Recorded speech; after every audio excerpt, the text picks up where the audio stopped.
Truck Festival 2023. We're the Rock and Roll With It podcast, and we are joined here with the amazing Wunderhorse. Thank you so much for taking the time to talk to us. Thank you.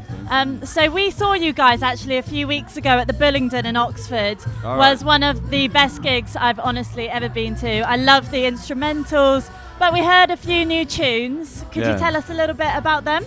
Yeah, well, we made a record back in May in America, a place called Pachyderm Studios, and those songs are all from those sessions, which we're excited about. You know, I know the first record hasn't been out that long, but for us, we've been sitting with those songs for a long time, so we're keen to get the new ones out there into the world for sure. I can speak for both of us when I say we are super, super excited to see you set in not very long at all now. Festival set quite different to a gig though. You mentioned there we saw you a few weeks ago. How do you prepare for a festival differently to a headline show? The sets are just a bit shorter.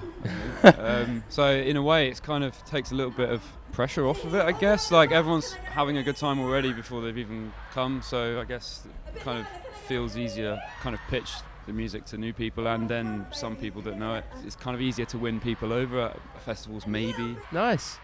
Well, we're sitting in the artist bit right now and seeing lots of different names around. Is there anybody you dream of collabing with, maybe on the lineup? You hear all these great stories, people meeting backstage and riffing and jamming together.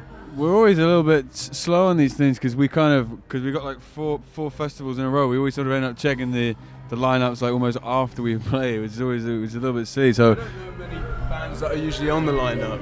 I don't really follow that much stuff about music, so each lineup looks like it could be anyone playing. I don't know anyone that's on any lineup.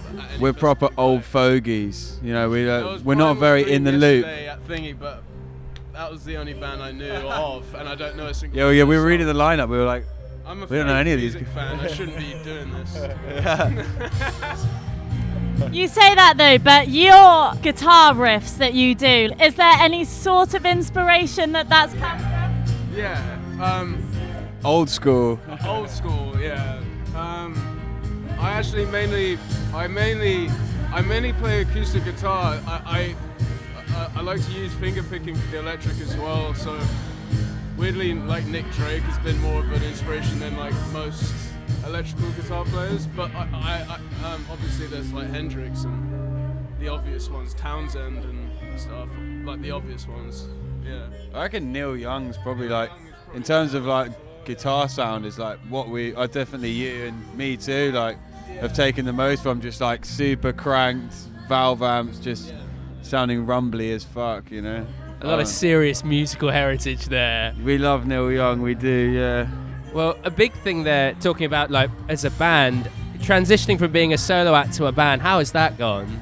It's gone really well, man. I think it just was like a natural progression, because all the songs of the first record I'd written kind of on my own, and then all the ones for the new one have been a lot more of a collaborative thing, and it just felt right. Like everyone was giving their own unique providing their own unique musical insight for the new stuff, and as even just on a personal level, the more we played together and toured, it just feels like a family, I guess, like a band should really, and it just seemed like the appropriate thing to do, to announce to the world that, you know, it's no longer about me, it's about all of us, you know. I think we were, a lot of us were friends before we even started playing together, so there was something to build on already before it was just music, which helped a lot, I think. And does it feel like the music has evolved as well now being a band? Does it feel slightly different? Yeah, it does. When we done this set, once we recorded the second album, it was we scrapped like half the tunes that we thought were going to be on it, and just came up with another new 5 while we were recording the second album. So and it all came pretty naturally. Like half the record like was written in the studio in those 3 weeks.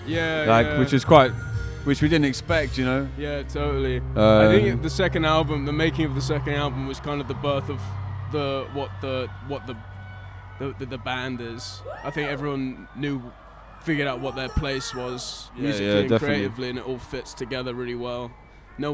There's not really much talking about it just happened. There wasn't much I don't know. It just clicked. It did, yeah, which is nice. Well, it's evident watching you guys on stage, because I think the word that we came away after seeing you last month was just spellbinding, utterly spellbinding. We can't wait to see you later. It's been an absolute pleasure chatting to you guys, and massive good luck for the rest of the weekend, all the other sets you've got, and all the other festivals. Thank you so much, guys. Thanks very much. Bless you.